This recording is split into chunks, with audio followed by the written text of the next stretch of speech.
Philippines के Mindanao क्षेत्र में शुक्रवार 10 अगस्त को 7.4 तीव्रता का भूकंप आया, जिसके बाद सुनामी की ऊंची लहरें उठने की चेतावनी दी गई है।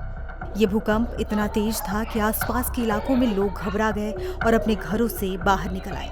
फिलीपींस के भूकंप विभाग ने तुरंत नुकसान और आफ्टरशॉक की चेतावनी जारी की है। सबसे चिंताजनक बात यह है कि तटीय इलाकों में 1 मीटर से ज्यादा ऊंची सुनामी लहरों का खतरा बताया गया है। लोगों से अपील की गई है कि वो तुरंत ऊंची या अंदरूनी इलाकों में चले जाएं।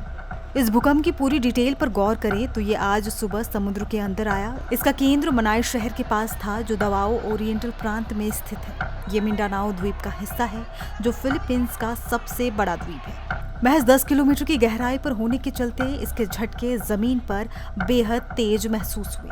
यूरोपीय भूमध्य सागरीय भूकंप केंद्र ने इसे 7.4 तीव्रता का बताया है और गहराई 58 किलोमीटर बताई है। 7.6 तीव्रता का मतलब है ये भूकंप बेहद शक्तिशाली था। रिक्टर स्केल पर 7 या इससे ज्यादा तीव्रता वाले भूकंप भारी नुकसान पहुंचा सकते हैं। इमारतें ढह सकती हैं, सड़कें टूट सकती हैं। फिलीपींस में ऐसे झटके आम हैं क्योंकि ये प्रशांत रिंग ऑफ फायर पर स्थित है। ये एक बड़ा ज्वालामुखी और भूकंपीय क्षेत्र है जहां पृथ्वी की टेक्टोनिक प्लेट्स आपस में टकराती हैं।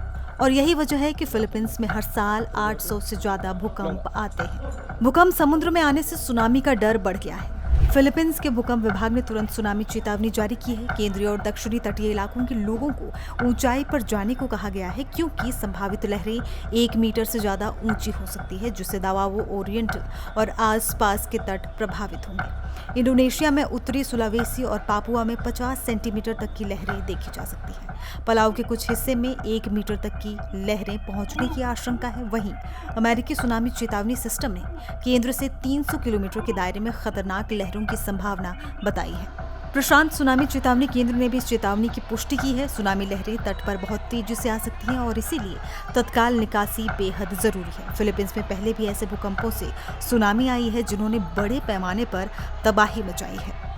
स्थानीय प्रतिक्रिया की बात करें तो फिलहाल लोग बुरी तरह घबराए हुए हैं। कुछ इमारतों को नुकसान पहुंचा है।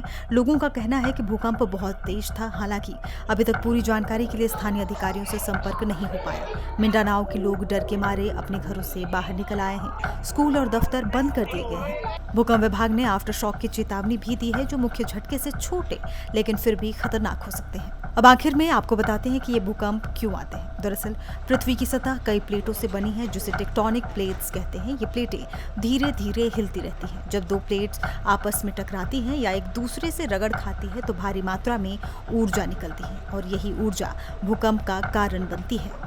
फिलीपींस इन्हीं प्लेटों के बीच में स्थित है, इसीलिए यहाँ ज्यादा भूकंप के झटके आते हैं। भूकंप का केंद्र जितनी कम गहराई पर होता है, उसके झटके सतह पर उतने ही तेज महसूस होते हैं। फिलहाल फिलीपींस में हालात बेहद नाजुक बने हुए। हमारी संवेदनाएं वहाँ के लोगों के साथ है। उम्मीद है कि सभी लोग सुरक्षित रहें और जल्द ही स्थिति सामान्य हो।